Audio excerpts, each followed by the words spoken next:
As we continue to tell the stories of migrants making their way to South Florida shores and the efforts to keep those arrivals under control, we're learning that dozens of migrants were released today. However, all of them are receiving a document that says they could be deported to their country of origin. In the last 48 hours, more than 270 migrants were repatriated. Some of them never even made it to shore.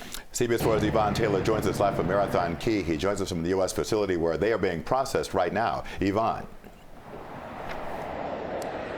Jim and Lauren, and those who do make it to shore are brought into this center to be processed in Marathon.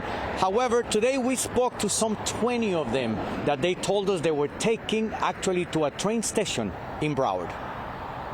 Didier Sanchez and a group of 20 other migrants already feel free. They allege federal agents drove them to this train station in Fort Lauderdale. They just gave us our papers, a phone, and told us to call our families from here. All of them received 2 documents. One is an expedited removal.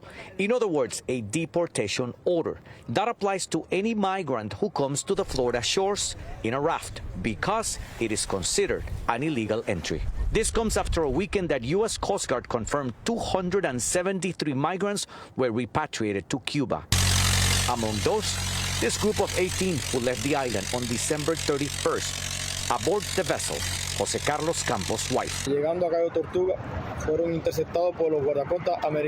As they were a few miles from dry Tortugas, they were intercepted by U.S. Coast Guard. This weekend, they were sent back to Cuba. These are migrants who made it to shore and processed by U.S. Border Patrol.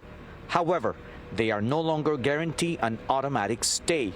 According to them, they were separated once they made it to shore. I was part of a group of 7 cousins.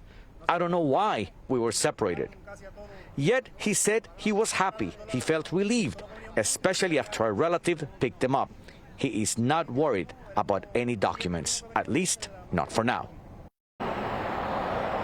Quite interesting, right? Well, I have a couple of things that I want to mention. The first one is that Dry Tortugas National Park reopened today. We remember that it has to be closed because precisely the migrants wave coming to the shores. And the other one is we talked to an immigration attorney precisely about the options that these people may have, given that they're receiving that letter of deportation. We'll have the answer for you at 6 p.m. on our next edition of our newscast. Live in Marathon, I'm Yvonne Taylor, CBS 4 News. Yvonne, thank you for staying on top of this. And migrants are top of mind for President Biden, who's in Mexico for the North American Leaders Summit with the presidents of Mexico and Canada. Biden is meeting one-on-one with Mexican President Manuel López Obrador, with the flow of migrants at the top of the agenda. Obrador has announced his country would accept up to 30,000 migrants per month from Cuba, Nicaragua, Haiti, and Venezuela while they await amnesty verdicts in the U.S. It follows a Biden administration policy announcement that migrants from those 4 countries are eligible for a 2-year work visa if they have a sponsor, pass background checks, and secure an airline flight to the U.S.